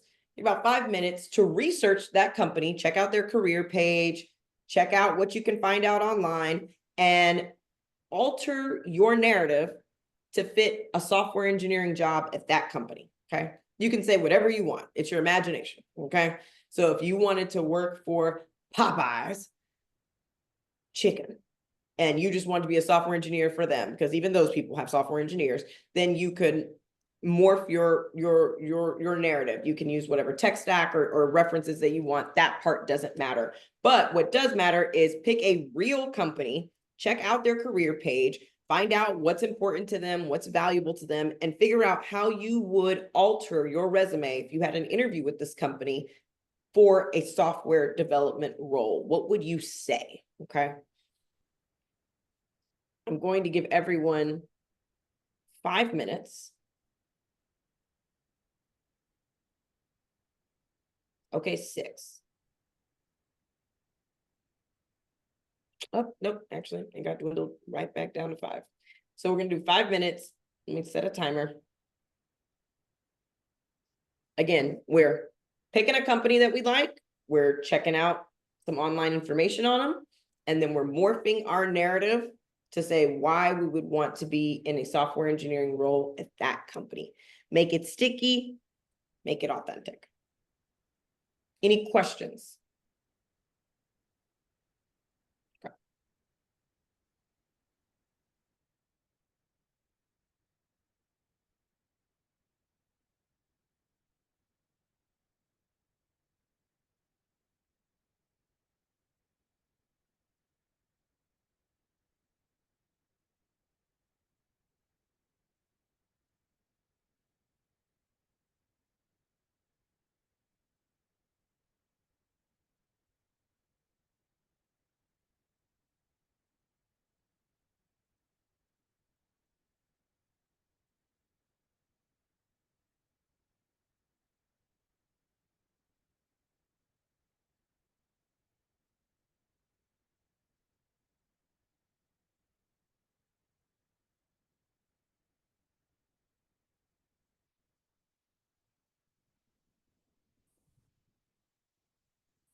Okay. We're going to jump into it, and that's going to actually take us to the end of today session. I don't think I need to share screen anymore, or I'm not sharing screen anymore, right? Yeah, okay. Wondrous. So let's kick off. It should be easier than the first go around, because at this point, you've already done your personal narrative. Now it's changing a handful of lines, maybe one or two, maybe 3 or 4 at most, to make it fit a company that you're interested in. So I'm not going to tee you up, because I think we've done enough of that. You're just going to share it. You're going to share your personal narrative. So you can introduce yourself and do the "Hi, my name is" line. But before you start, tell us what company you picked, give us your personal narrative. And what really should happen is, in the delivery of your revised personal narrative to fit this company, it should be very clear to us what it is that uniquely aligns you, right? Like, that should be very clear without us having to do any research on the company. If we need clarity, we'll ask you after, but for the most part, it should be very clear. Does anybody want to go first? Get it over with. Oh, no one wants to go first. Okay, yeah, no, we're ready for you. So I found Oracle Okay. companies kind of, yeah, it's the leading of the, like, for AI and database, scraping data all Yeah. over the world. So yeah, okay, I did not go to about page. I just want to go to their product. I'm interested to know about the company's product, what they offer to the community. So I saw them like offering a lot of like services to other companies, like database and protecting the data, like and then I went to the about page. How it's kind of, the company is really good. It's kind of, I was like Yeah, Oracle's massive. They're very, very, very known. They're like Deloitte, but for what they do. So go ahead, tell us about Oracle, and tell us about yourself and why you want to work at Oracle. Okay, so hi, thanks for having me today. My name is Noah Kayat. I'm really excited to be with you guys today, and to be with your team. I'm a background. I'm located in California. So I'm graduated from computer science, bachelor degree focused on cybersecurity and AI. And recently finished my web development program that it's kind of aligned with the company that we work with a back end and front end. We focus on the database and how we manipulate the data to affect the database, to affect the front end. And kind of kind of aligned with, it's not really aligned with the company's goal, to work with a database and AI, embedding the AI into my my project, through my web development program that I finished. And I want to apply my knowledge to like moving from the education to a company where I can solve real life problem. I want to be really excited to solve real life problems that affect the community. Okay. I think it was good. I'm not sure if I know why specifically why you would be uniquely a fit for Oracle. I feel that, help me understand, what were the key things that you learned about Oracle that you then incorporated into how that's relevant to you? Yeah.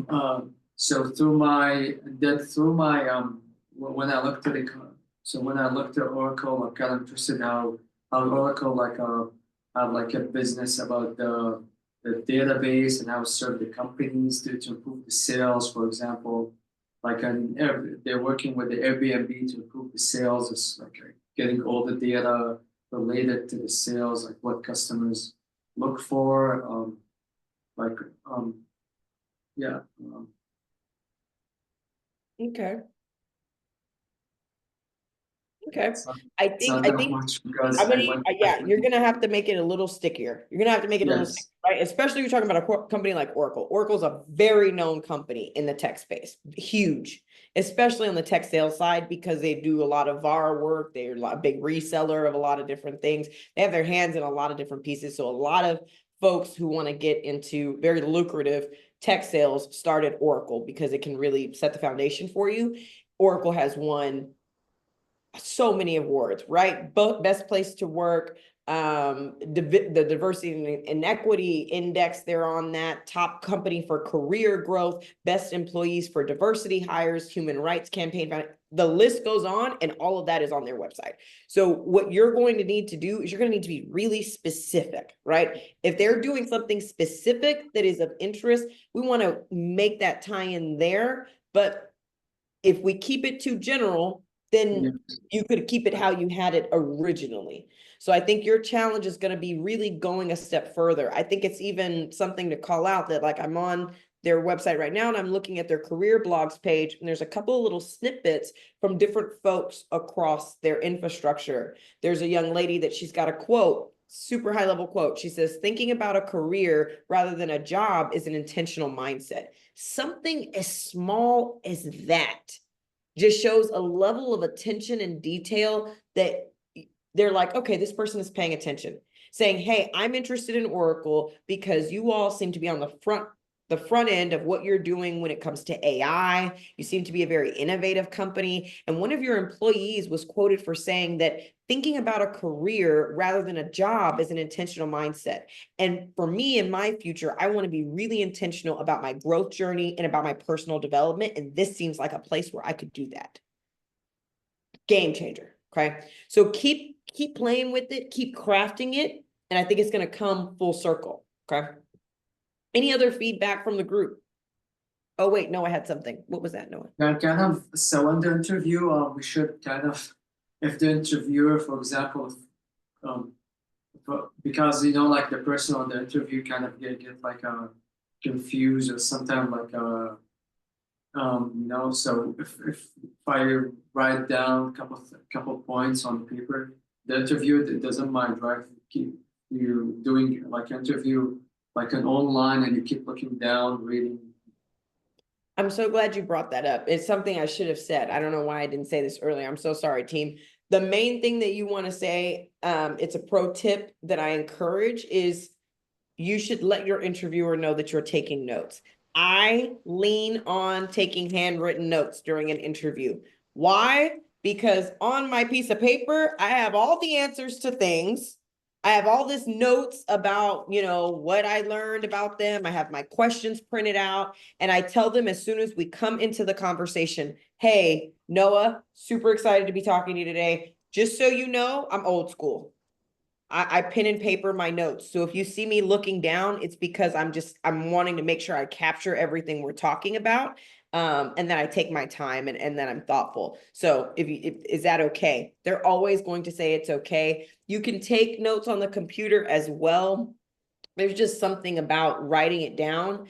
It just buys you more time, right? So if they ask you something really tricky, and you're like, dang, I kind of need another minute or two to think about that, you can say, hey, that was a fantastic question. Just give me 1 second. I will write some notes and be happy to answer. And then you can kind of like flip and look and do what you need to do. So yes, taking notes is encouraged. Again, it shows a level of detail, because if you think that you're going to talk to somebody for 30, 40 minutes, an hour, and you're not going to take any notes, how closely are you going to be able to pay attention or remember that information later, right? So it's very common to do. I do encourage you to call it out, because they can't see what's happening. So if they don't know, then you leave them to their own imagination, okay? Let's have one more person go, because then you guys are going to be at lunch. Something just ran across the roof of the building next to me. It's fine. It's end of times. It's fine. I don't even know what that was, y'all, because it couldn't have been a bird. Anyways, all right. So who would like to go next? Okay. Well, in the essence of time, Paul, I choose you to go next. Okay. All right. Tell us what company you selected, and then you can just honestly go straight into the narrative. I selected StubHub. So I just changed a couple things. My name is Paul. I'm from Southern California. Southern California. My favorite part of software development is communication and teamwork, and thinking about all the people that are working with what I've built.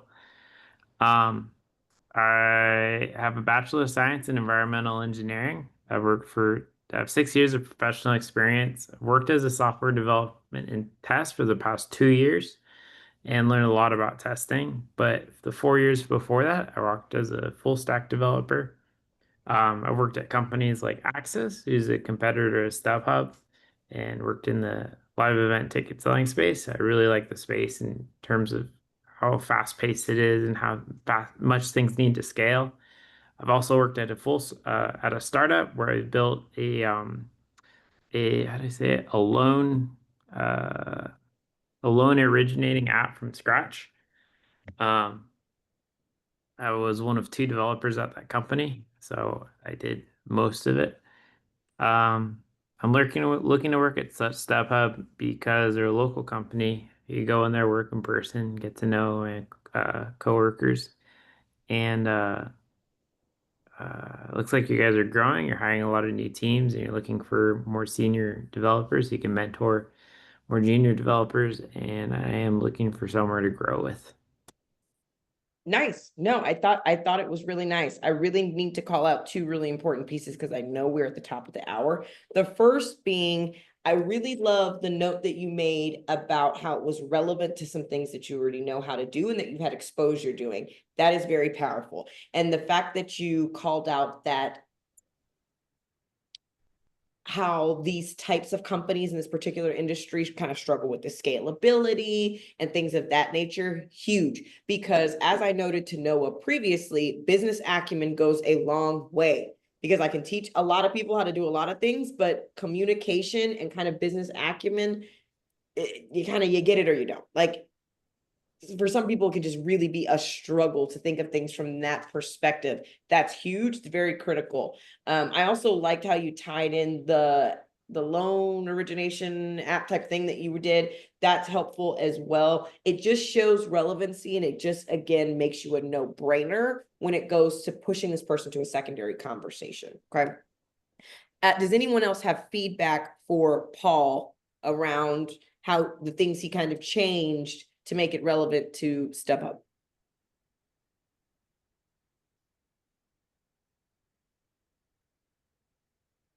Okay, no hostage situations. I ain't gonna make you say something now, but it was very good, Paul. It was very, very good.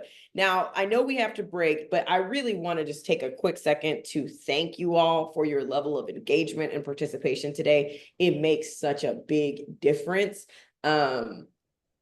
Because if not, this feels like a dentist appointment, right? Like mandatory, necessary, but not always the funniest if people don't want to engage. So I really appreciate that.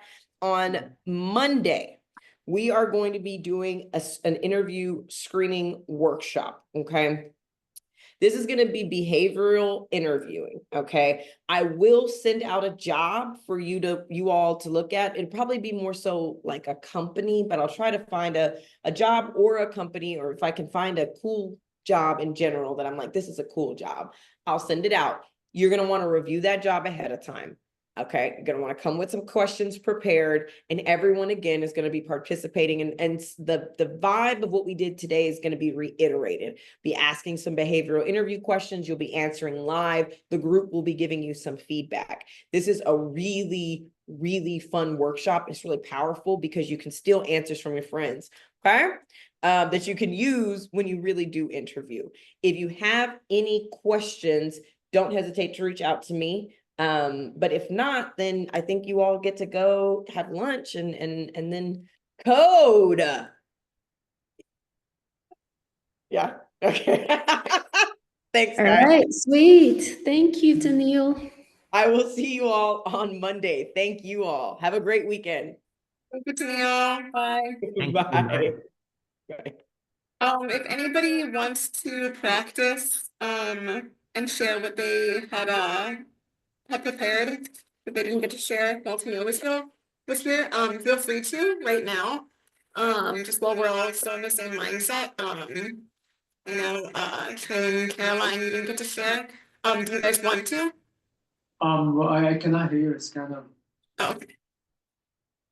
Sorry, I was just offering to let them share, what you and Paul shared with Tennille, but looks like they don't want to, so that's fine.